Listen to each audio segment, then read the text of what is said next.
এবারে যদি আমাদেরকে আটকায় আমরা এবারে দেখিয়ে দেবো ওনাদেরকে। আমরা ওই 30,000 25 থেকে 30,000 মহিলা ওখানেই দাঁড়িয়ে থাকবো। গত বছর আমাদের দলের চেয়ারম্যান তথা ভাঙড়ের বিধায়ক সাহেবকে আমরা কলকাতায় গিয়ে দেখতে পাইনি, আশা রাখবো এবছরে আমরা পাবো। ভাইজান তো বলেছে এবারে কোনো একটা আকর্ষণ আছে। 21শে জানুয়ারি আমাদের আইএসএফের প্রতিষ্ঠা দিবস।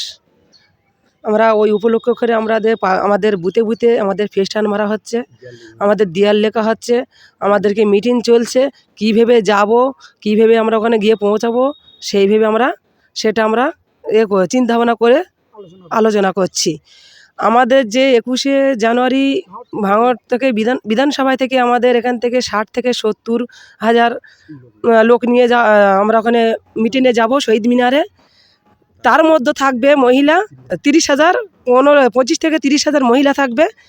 তারপরে তো বাদবাকি ছেলেরা থাকবে। একটা বুথে থেকে আমাদের 3টে কেউ 4টে গাড়ি নিয়ে যাব। আমরা গিয়ে হাতিশালায় গিয়ে সকাল 7টার মধ্যে ওখানে হাজির হয়ে যাব। আর কি বলবেন, হাতিশালায় যদি আটকায় এবারে কি করবেন আপনারা? হাতিশালায় ওখানে যদি আমাদেরকে আটকে দেয়, আমাদের আটকে দিয়েছিল আমাদের নেতা আমাদের বিধায়ক নওশাদ সিদ্দিকীকে। এবারে যদি আমাদেরকে আটকায় আমরা এবারে দেখিয়ে দেবো ওনাদেরকে। আমরা ওই 30,000 25 থেকে 30,000 মহিলা ওখানেই দাঁড়িয়ে থাকবো। যেহেতু আমাদের মিটিংয়ে আমরা শহীদ মিনারে যাওয়ার জন্য যত বেটা ছেলে আমরা মহিলা যতটা আছি, আমাদেরকে যদি বানচাল করে দেয় কি বানচাল করতে দেয় সেটাও ভালো। সেটা শওকত মোল্লার নেতৃত্বে দেখ, আর আগে করেছিল আরাবুলের নেতৃত্বে।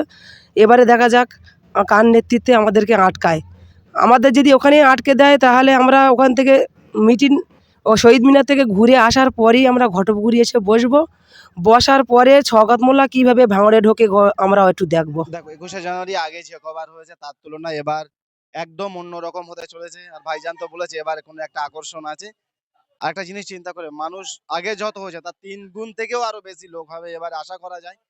আর একটা জিনিস, ভাঙড়ে যেভাবে বুথে বুথে অরাজকতা করে চলেছে, যে বুথে কোনো আমাদের একটু এত চাপে ভয় ভিত্তিতে ছিল বার হতো না যে ভোটের সময় ভোট দেবো, সেই সব বুথগুলোয় ঝামেলা করছে। হয়তো একটা গাড়ি হতো, সেই বুথে এখন খবর আছে 3টা গাড়ি হচ্ছে। এই চেনাপুকুরে কালকে সন্ধ্যের সময় এসেছিল, হয়তো একটা গাড়ি হয়েছিল, এখন বলছে ভাই আরো 2টো গাড়ি লাগবে। সেই জন্য আমাদের গাড়ির ব্যবস্থা করা সমস্যা হয়ে যাচ্ছে।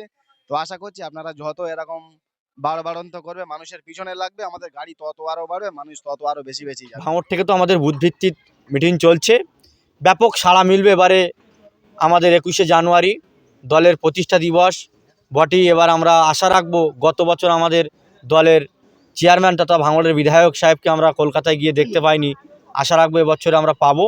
এবং ভাঙড়ের অগণিত মানুষ যাবে, সংখ্যায় বলা যাবে না, প্রচুর সংখ্যক মানুষ যাবে এবং গাড়িও হাজার হাজার গাড়ি যাবে বলে আমরা আশা রাখছি। এখনও সময় আছে। আরও আমাদের 18ই জানুয়ারি রক্তদান শিবির ভাঙড় বিধানসভার ফুলেরহাট 1 নম্বর অঞ্চলে আছে, সেখানে লাস্ট প্রোগ্রাম এবছরে মনে হয় শেষ হবে। তারপর থেকে আমরা 21শে জানুয়ারি তার আগে থেকে প্রস্তুতি আছি এবং তারপরে আমরা 21শে জানুয়ারি সেরে নিয়ে 26-এর লক্ষ্যে আমরা মাঠে নেমে পড়ব। যে 21শে জানুয়ারি 6তম প্রতিষ্ঠা দিবস আমাদের দলের, আমাদের ভাঙড় বিধানসভা খুব সুন্দর সেজে উঠেছে এবং ভাইজান যে নির্দেশিকা দিয়েছে, নির্দেশিকায় সেভাবে বুথ থেকে শুরু করে অঞ্চল থেকে শুরু করে বিধানসভা আমাদের যে একাধিক স্টেট কর্নার করতে বলেছে, দেওয়াল লিখতে বলেছে এবং আমাদের অঞ্চল ভিত্তিক একটা করে প্রস্তুতি সভা আমাদের খুব সুন্দর চলছে। এবং ভাঙড় বিধানসভায় প্রতি বুথ থেকে 2, 3, 4টে করে গাড়ি বার হবে এবং আমাদের মা বোনেরা প্রতি বুথ থেকে একটা করে গাড়ি বার হবে। শুধু আমাদের একটাই অভাব, সেটা হচ্ছে আমাদের এইটার অভাব। তবে আমাদের মা বোনেরা আমাদের বলেছেন যে আমরা সহযোগিতা করব এবং আমরা ভাইজানের নেতৃত্বে এবং আমাদের দলের যেদিন প্রতিষ্ঠা দিবস হবে 21শে জানুয়ারি সকলেই যাবে সেই আহ্বান তাদের কাছে করছি এবং তারা আমাদের আশা দিয়েছে আমরা যাওয়ার জন্য।